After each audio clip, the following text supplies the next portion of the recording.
আসসালামু আলাইকুম সবাইকে, আমি জানাতো তাবাসসুম তোমাদের জন্য বাংলাদেশের সর্বপ্রথম পূর্ণাঙ্গ ডিজিটাল বই ইজি বায়োলজি নিয়ে চলে আসলাম।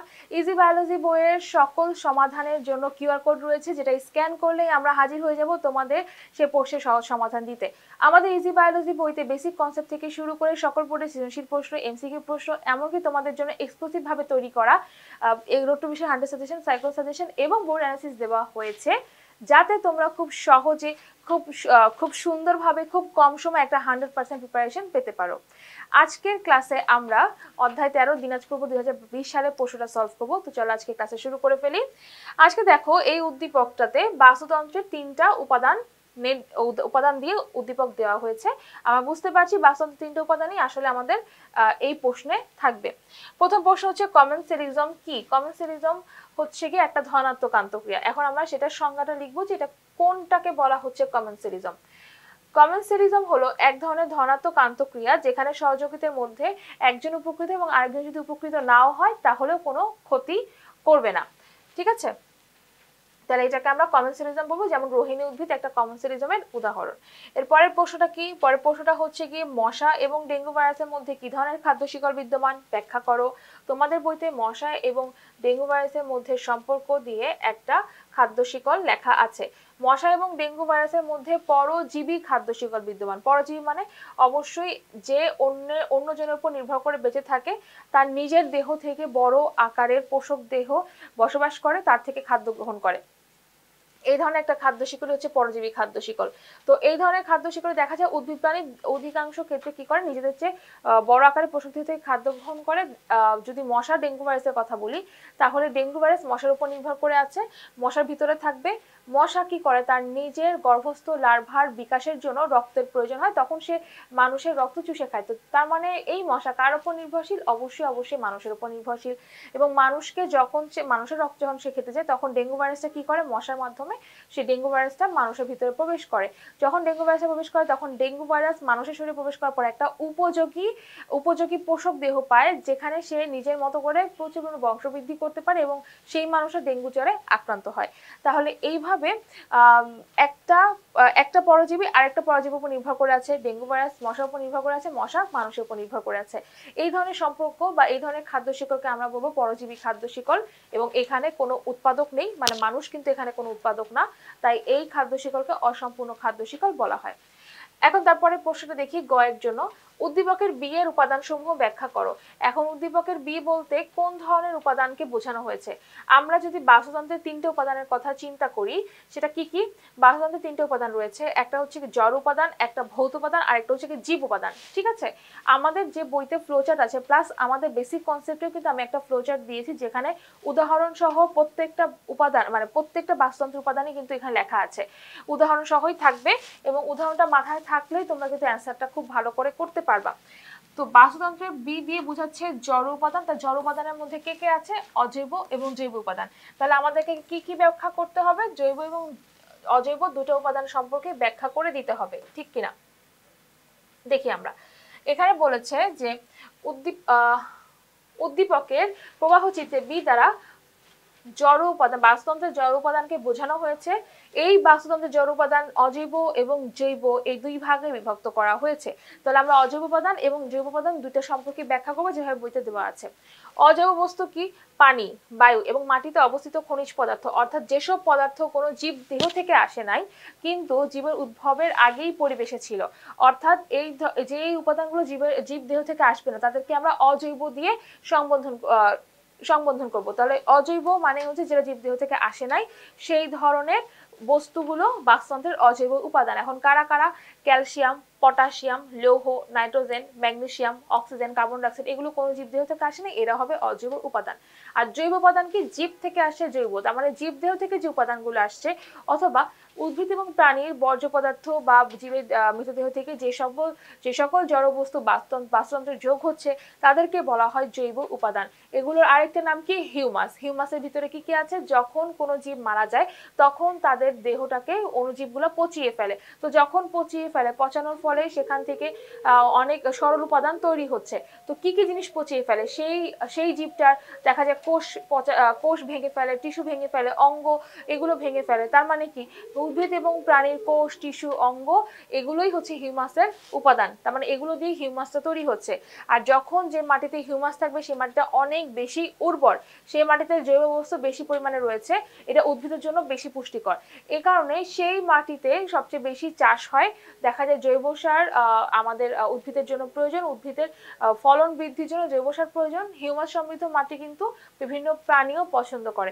তাহলে আমাদের বইতে যতটুকু দেওয়া আছে অজৈব এবং জৈব উপাদান সম্পর্কে আমরা পুরোটাই ব্যাখ্যা করে দিব এখানে। এরপরে দেখো, উদ্দীপকের সি উপাদান ক্রিয়াশীল থাকায়, কোন উপাদান বলেছে? সি উপাদান ক্রিয়াশীল থাকায় বাস্তুতন্ত্র সচল থাকে। অবশ্যই যদি বাস্তুতন্ত্র সচল রাখতেই হয়, সি উপাদানটা সচল থাকতে হবে। এখানে আমরা উদ্দীপকটা দেখি। উদ্দীপকে দেখো বাস্তুতন্ত্রের সি উপাদান বলতে কাকে বোঝানো হচ্ছে। আচ্ছা, এটা হচ্ছে কি জড় উপাদান, যেটা আমি তোমাদেরকে বললাম, এটা হচ্ছে ভৌত উপাদান। আর এটার নাম হচ্ছে কি জৈব উপাদান বা জীব উপাদান। ঠিক আছে, আমি জীব উপাদান লিখি, জীব উপাদান। ওকে, জীব উপাদান। এখন জীব উপাদানের মধ্যে কারা আছে? যারা যারা জীব, যাদের জীবন আছে, তারাই হচ্ছে কি এটার মধ্যে থাকবে। কারা কারা রয়েছে বলো তো? রয়েছে হচ্ছে কি তোমার উৎপাদক থেকে শুরু করে খাদক এবং বিয়োজক বা অণুজীব। ঠিক আছে, তোমাদেরকে আমি একটু সুন্দর করে ব্যাখ্যা করে দেই। আমি একটু নোটটা ওপেন করে ব্যাখ্যা করে দিচ্ছি। দেখো, আমরা জানি যে জীব উপাদানের মধ্যে কে কে আছে। প্রথমে আছে হচ্ছে কি উৎপাদক, তারপরে আছে হচ্ছে খাদক, একটু জায়গা বেশি ফাঁকা রাখি, তারপর আছে বিয়োজক।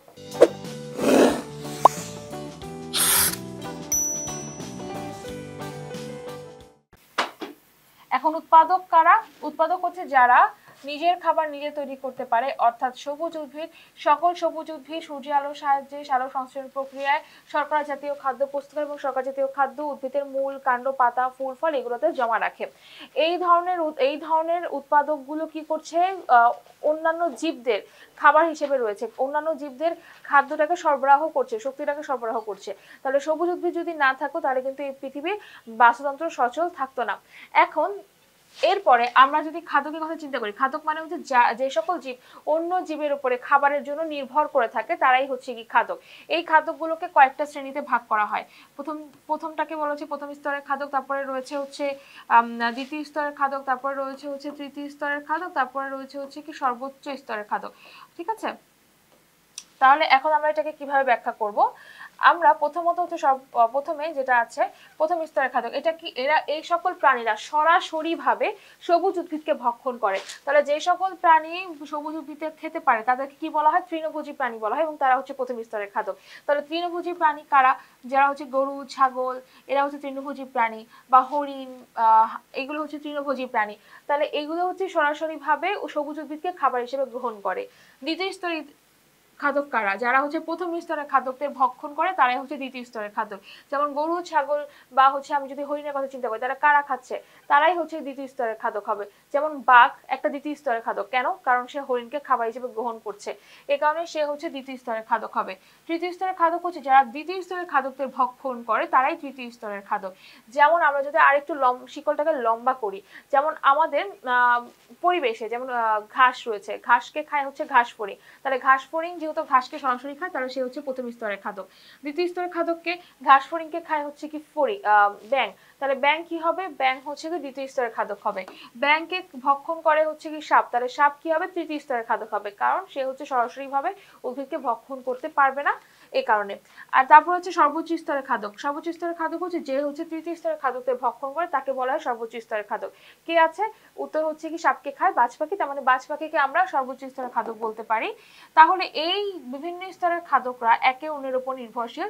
যদি কোনো স্তরের খাদক না থাকে, তাহলে ওই পরের স্তরের যে খাদকরা, তাছাড়া সামনের স্তরের যে খাদক আছে, তারা সবাই কিন্তু হুমকির সম্মুখীনে পড়বে এবং বাস্তুতন্ত্রের যে স্থিতিশীলতা সেটা নষ্ট হয়ে যাবে। এরপরে আসা হচ্ছে কি বিয়োজক। বিয়োজক কারা? যারা হচ্ছে অণুজীব। অণুজীব কে কে? ব্যাকটেরিয়া এবং হচ্ছে ছত্রাক। কি হয়? এই সকল জীব, মনে করো প্রথম স্তরের জীবও মারা গেল, বা দ্বিতীয় স্তরের জীবও মারা গেল, বা সর্বোচ্চ স্তরের জীব মারা গেল, অথবা সবুজ উদ্ভিদের পাতা, ডালপালা এগুলো মাটিতে পড়ে গেল। এরপরে কি হয়? এটা কি এভাবেই থাকে? আস্তই থাকে? কখনো এটা সম্ভব না। যদি এরকম থাকতো তাহলে হচ্ছে পরিবেশটা দুর্গন্ধযুক্ত হয়ে যেত, পরিবেশে ময়লা সয়লাভ হয়ে যেত। তো কি হয়, মাটিতে থাকা যে অণুজীবগুলো আছে, মানে যত ব্যাকটেরিয়া ছত্রাক রয়েছে, তারা এই জীবের কোষগুলো বা এই জীবের টিস্যুগুলো ভালো করে পচিয়ে ফেলে, এদের জটিল উপাদানগুলোকে ভেঙে হচ্ছে সরল উপাদানে পরিণত করে। ফলে যেটা হয় যে এদের সরল উপাদানে পরিণত করার মাটির সাথে খুব সহজে মিশিয়ে ফেলতে পারে এবং মাটিটাকে উর্বর করে ফেলে। এই যেটা আমরা হিউমাস পড়েছিলাম, হিউমাসে এই উপাদানগুলো মিলে হিউমাস তৈরি করে। এই হিউমাসটা মাটির জন্য খুব উপকার, মাটিটাকে উর্বর করছে এবং গাছ পুষ্টি উপাদান হিসেবে মাটি থেকে এই উপাদানগুলোকে সরাসরিভাবে গ্রহণ করছে। তাহলে একটা বাস্তুতন্ত্র চলার জন্য এই প্রত্যেকটা উপাদান থাকা প্রয়োজন এবং এই উপাদানগুলোই জীব উপাদানের মধ্যে পড়ছে। জীব উপাদান যদি না থাকে তাহলে বাস্তুতন্ত্র সচল থাকতো না। কেন থাকতো না? কারণ তুমি চিন্তা করো যে একটা পরিবেশে সবুজ উদ্ভিদটা নাই, তাহলে সবুজ উদ্ভিদ যদি না থাকে তাহলে খাদ্য তৈরি হবে না, খাদ্য তৈরি না হলে ঘাসফড়িং খাবার পাবে না, ঘাসফড়িং খাবার না পেলে তাদের সংখ্যা কমে যাবে, তারপরে ব্যাঙ খাবার পাবে না কারণ ঘাসফড়িং এর সংখ্যা কমে গেছে বলে, তখন ব্যাঙের সংখ্যাটা কমে যাবে।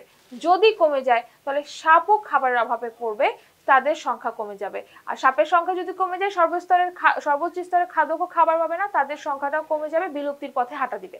তাহলে একটা জীব উপাদানের কথা যদি আমি বলি, যে কোনো একটা জীব উপাদান যদি না থাকে পুরো বাস্তুতন্ত্র অচল হয়ে যাবে। আবার বলি, যদি জীব উপাদান কোনোটাই না থাকে তাতেও কিন্তু বাস্তুতন্ত্র চলতে পারবে না। তার মানে আমাদের পরিবেশের জন্য বাস্তুতন্ত্র সচল রাখার জন্য জীব উপাদানের অবশ্যই দরকার। শুধু জীব উপাদান না, জড় উপাদান এবং ভৌত উপাদান দুটোরই প্রয়োজন আছে। তাহলে আশা করি আজকের কথা তোমরা খুব ভালো করে বুঝতে পেরেছো। তোমাদের এই প্রশ্নের ব্যাখ্যাটা এখানে খুব সুন্দর করে দেওয়া আছে, আমি আর লাইন বাই লাইন পড়লাম না, এগুলো তোমরা কিন্তু অবশ্যই পয়েন্ট আকারে তুলে ধরবা। পয়েন্ট আকারে দিলে এটার অ্যান্সারটা অনেক সুন্দর হবে। যেহেতু আমি যেগুলো বলেছি সেগুলোই উত্তরে আছে, এই জন্য আমি আর তোমাদেরকে রিডিং পড়ালাম না। তাহলে আজকের ক্লাসটা আমি এখানেই শেষ করছি। আশা করি তোমাদের ক্লাসটা করে অনেক ভালো লেগেছে। সবাই ভালো থাকবে, সুস্থ থাকবে এবং ইজি বায়োলজি বই যারা সংগ্রহ করে তারা খুব দ্রুত সংগ্রহ করে ফেলবে। আল্লাহ হাফেজ সবাইকে।